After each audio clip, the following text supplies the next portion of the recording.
India is the land of many first inventions like algebra, trigonometry, calculus, etc. India is the second largest English-speaking nation in the world. India is the world's largest producer of milk. India has second largest network of roads in the world. इतने सारे positive facts, लेकिन western media इतनी biased होकर India को negative light पे ही क्यों portray करती है? और ऐसा नहीं है कि बीजेपी गवर्नमेंट आने के बाद ऐसा हुआ है। कांग्रेस भी जब रूलिंग पार्टी में थी तब भी ऐसा ही था। इंडिया को हमेशा ही एक नेगेटिव लाइट पे पोर्ट्रे किया जाता रहा है। Hi, my name is Aditya and आज के वीडियो में हम बात करेंगे 5 ऐसे मेजर रीजंस के बारे में जिसके वजह से वेस्टर्न मीडिया इंडिया के बारे में नेगेटिव दिखाती है। इस चैनल के थ्रू हम इंडिया की पॉजिटिव न्यूज़ आप तक पहुंचाने की कोशिश करते हैं। इस जर्नी में हमें सपोर्ट करने के लिए हमारा चैनल सब्सक्राइब करें। ये वाला सवाल आप सब ने अपनी लाइफ में किसी न किसी से ज़रूर पूछा होगा, इंडिया को नेगेटिव लाइट पर ही हमेशा क्यों दिखाया जाता है? आप कोई भी प्लेटफॉर्म उठा के देख लो, BBC, New York times, Washington post, guardian, कोई भी प्लेटफॉर्म। इन प्लेटफॉर्म्स पे कभी भी कोई न्यूज़ आर्टिकल छपती है या फिर कोई ओपिनियन पोल इंडिया के बारे में दिखाते हैं तो वो या तो नेगेटिव होती है या फिर उनमें कोई ना कोई कमी दिखाई जाती है। चलिए आज के वीडियो में इन मेजर रीजंस के बारे में समझते हैं। पहला रीज़न, हेट सेल्स। ज़्यादातर केसेस में अगर आप आर्टिकल कोई से भी लिखो और उसकी हेडलाइन थोड़ी सी नेगेटिव पॉइंट पे रखते हैं तो वो आर्टिकल ज़्यादा हिट होती है एंड उसे ज़्यादा लोग देखते भी हैं। वैसे आर्टिकल्स पे आउटरीच क्रिएट होता है और फ्री की पब्लिसिटी भी मिलती है। उन पे फ्री के क्लिक्स मिलते हैं और फ्री का रेवेन्यू भी आता है। ये रेवेन्यू मॉडल हर एक न्यूज़ मीडिया को समझ में आता है एंड हर एक मीडिया हाउस ऐसे ही करती है। एक छोटे से एग्जाम्पल के तौर पे बताऊं तो देखिए टाइम मैगजीन का कवर, इसमें एक आर्टिकल आया था 2019 में जिसमें नरेंद्र मोदी के कवर फोटो के साथ ऐसा लिखा हुआ था कि इंडियाज डिवाइडर इन चीफ। इसी कवर पेज पे एक और आर्टिकल भी था जिसमें ये लिखा था मोदी द रिफॉर्मर। इसके थ्रू हम अंदाजा लगा सकते हैं कि किस तरीके से नेगेटिव न्यूज़ को टॉप प्रायोरिटी दी गई है और पॉजिटिव न्यूज़ को थोड़ी सी कम। इसी तरीके से ये 22 मैगजीन ज़्यादा से ज़्यादा लोगों तक पहुंचेगी। इसमें जो छोटी आर्टिकल थी मोदी द रिफॉर्मर, इसको कितने लोगों ने शेयर किया होगा? मेरे हिसाब से किसी ने पढ़ा तक नहीं होगा। लेकिन इस पे जो आउटरीच क्रिएट हुआ था, वो जो फ्रंट पेज आर्टिकल थी इंडियाज डिवाइडर इन चीफ, ये आर्टिकल लिखी थी आतिश तशीर ने और ये आर्टिकल पे आउटरीच बने थे, बहुत सारे पोस्ट आए थे, कमेंट्स भी आए थे। इसीलिए जो नेगेटिव आर्टिकल थी उसको फ्रंट पेज पर जगह मिली, उसके फॉन्ट्स बड़े थे, पता था कि ये आउटरीच क्रिएट करेगी, हेट क्रिएट करेगी एंड ज़्यादा बिकेगा भी।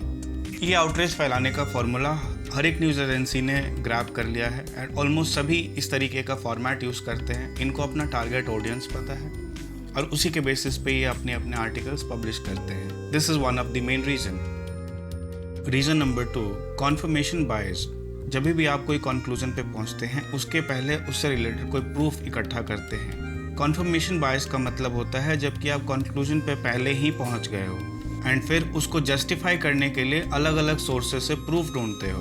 एंड वही कॉन्फर्मेशन बायस है उन लोगों में जो ज़्यादातर इन न्यूज़ पोर्टल को पढ़ते हैं और देखते भी हैं। इन न्यूज़ प्लेटफॉर्म को पढ़ने वाले ज़्यादातर लोग वेस्टर्न कंट्री से आते हैं और इनके दिमाग में एक परसेप्शन है कि India is a third world country and ज़्यादातर लोग गरीबी की हालत में होते हैं, पॉवर्टी बहुत ज़्यादा है, लिटरेसी रेट कम है। एंड इसी कॉन्फर्मेशन बायस के साथ जब इंडिया के बारे में कोई रिपोर्टिंग करते हैं या कोई इन्फॉर्मेशन ढूंढते हैं, इनके अंदर वही चीज़ रहती है कि यार इसमें कुछ ना कुछ नेगेटिव फैक्टर्स होंगे एंड उसी नेगेटिव फैक्टर्स को ढूंढने के चक्कर में बहुत सारे ऐसे पॉइंट्स मिस भी कर देते हैं एंड बहुत सारे पॉइंट ऐसे ऐड हो जाते हैं जिनकी रिक्वायरमेंट नहीं हो। इस बात का सीधा एग्जाम्पल हम इस टॉपिक से ले सकते हैं कि इंडिया जब पहली बार मार्स पर पहुंची थी तब भी एक नेगेटिव डेरोगेटरी कार्टून छपा था एंड इसी वजह से ज़्यादातर उन्हीं आर्टिकल को जगह मिलती है जिसमें इंडिया को क्रिटिसाइज़ किया गया हो। इंडिया की तारीफ करने वाले पॉइंट्स भी होते हैं बट वो कम होते हैं। तीसरा पॉइंट है बायस्ड लेंस। ये थोड़ा सा आपको समझाता हूँ। जितने भी वेस्टर्न मीडिया पोर्टल्स हैं इनके पास इंडियन राइटर्स हैं जिसके थ्रू इंडिया को देखने के लिए इनके पास एक स्पेसिफिक लेंस क्रिएट हो जाता है एंड वो लेंस है वो लोग जो उनके पोर्टल में इंडिया के बारे में आर्टिकल लिखते हैं।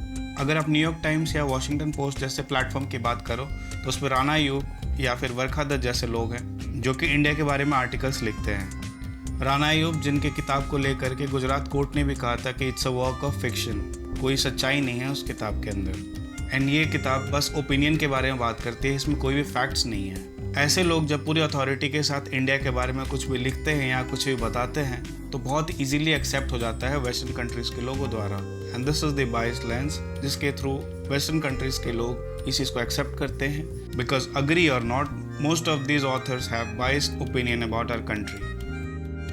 पॉइंट नंबर 4 है वोकनेस। ज़्यादातर ये मीडिया प्लेटफॉर्म वोक लोगों द्वारा रन किए जाते हैं या फिर सोशल जस्टिस वॉरियर द्वारा रन किए जाते हैं। इन लोगों के मन में पहले से ही एक एग्जिस्टिंग बाइस है कि राइट विंग द्वारा कोई भी कंट्री रन करी जा रही है तो वो नेगेटिव ही होगी।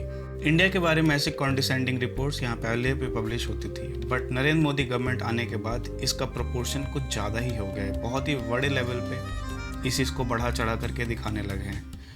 इस टॉपिक पे अगर मैं बात करूं तो बहुत लोग इस चीज़ पे भी आर्ग्यूमेंट कर सकते हैं कि कहीं पर भी कोई भी गवर्नमेंट होती है एंड मीडिया अगर अगेंस्ट में लिखेगी तो गवर्नमेंट और बेटर परफॉर्म करेगी। इस तरीके के थॉट्स के साथ बहुत लोग लिखते भी हैं एंड ऐसा होना भी चाहिए। मगर क्या इसके पहले भी ये लोग यही करते थे? आप इस पे यूएस का एक केस ले लीजिए। ट्रम्प गवर्नमेंट के पहले ओबामा की सरकार थी, उसके बारे में भी CNN जैसी बड़ी न्यूज़ मीडिया प्लेटफॉर्म ये कहता है कि हमने ओबामा की बहुत सारी ऐसी चीज़ों को जाने दिया एंड उन्हीं सिमिलर सिनेरियोज में हमने ट्रम्प की सरकार को नेगेटिव दिखाया एंड ट्रम्प की सरकार से हम कड़े सवाल भी पूछते हैं उन्हीं टॉपिक्स पे। तो यहाँ पे क्लियर बायसनेस का एग्जाम्पल दिया गया है and this bias exist between the liberals and vocal people of our society and these vocal people has negative opinion over the right wing government of any country in the world. ऐसा नहीं है कि ये non right wing government के बारे में कुछ गलत नहीं लिखते, but when it comes to the right wing government they are extra critical at any part of the world and that is the case with India after 2014 और surprisingly ये numbers बहुत ही बड़े लेवल पे इंक्रीज हुई है। 5वां point है fake data presentation. Western countries के द्वारा इंडिया पे कोई भी डॉक्यूमेंट्री या मूवी बनाई जाती है उसमें ज़्यादा से ज़्यादा एरिया स्लम्स या फिर ऐसे रीजन्स दिखा जाते हैं जहाँ पे गरीबी है। ऐसा नहीं है कि इंडिया में कोई हाई राइज बिल्डिंग की कमी है या रोड्स अच्छे नहीं हैं या कंस्ट्रक्शन साइट्स बड़े लेवल के नहीं हैं, बट वो दिखाई ही वैसी जगह चीज़ें जाती है जिसके वजह से एक कन्फर्मेशन बाइस्ड और बढ़िया तरीके से लोगों के दिमाग में क्रिएट हो जाता है। And that's it, that was the video. I hope ये वीडियो आपको अच्छी लगी हो एंड इस वीडियो के थ्रू मैंने बहुत सारे ऐसे पॉइंट्स कवर करने की कोशिश करी है एंड रीजंस बताने की कोशिश करी है जिसमें वेस्टर्न मीडिया इंडिया को एक नेगेटिव लाइट पे शो करता है। इंडिया के बारे में वेस्टर्न मीडिया प्लेटफॉर्म्स पर जितनी भी चीज़ लिखी जाती हैं वो किस तरीके से नेगेटिव और हेट्रेड फैलाती हैं। आई होप कि आपको ये वीडियो पसंद आई हो। अगर पसंद आई तो प्लीज़ इसको शेयर करें अपने फ्रेंड्स या फैमिली के साथ। Also do subscribe people of India channel. Until next time, stay happy and stay healthy. See you guys in next video.